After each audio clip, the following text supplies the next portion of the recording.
बिस्मिल्लाहिर्रहमानिर्रहीम। अस्सलामु अलैकुम। आप देख रहे हैं ताज 92 न्यूज और मैं हूं आपकी होस्ट नाइला भट्टी।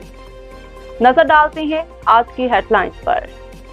टंडू अलियार से तारिक हमीद अब्बासी की खबर शामिल करते हैं। जो लोग अल्लाह के घरों को तामीर करते हैं, अल्लाह उनके जन्नत में घर तामीर करता है। हमें मस्जिद और मदारस की तरक्की और तामीर में बढ़ चढ़ कर हिस्सा लेना चाहिए। मस्जिद सुरैया मिसबाह की तामीर अल्लाह के नेक बंदों की जिंदा दिली की मिसाल है।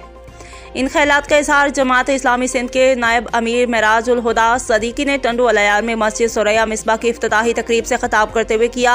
उन्होंने मज़ीद कहा कि आज के हालात इंतहाई संगीन हो चुके हैं। हुक्मरान महंगाई के तूफान को रोकने में मुकम्मल तौर पर नाकाम हो चुके हैं। ना बिजली की फराहमी और ना बुनियादी सहूलियात आवाम को मैसर हैं। 4 माह से ज़ायद का अरसा गुजर गया है, लेकिन हुकूमत बारिश मुतासरा इलाकों से पानी की निकासी न कर सकी। इस मौका पर दीदार बहरानी, शोएब फारूक, कायम खानी, आसिफ यासीन कायम खानी, राव जावेद, मूसा सहनडो, शफीक मुगल, खुर्शीद खोखर, मोहम्मद यूनस कायम खानी समेत सैकड़ों शहर के शहरी मौजूद थे। मस्जिद की तामीर के लिए दिल खोल कर अपने एहतियात भी मस्जिद की बनाई गई कमेटी के पास जमा करवाए गए।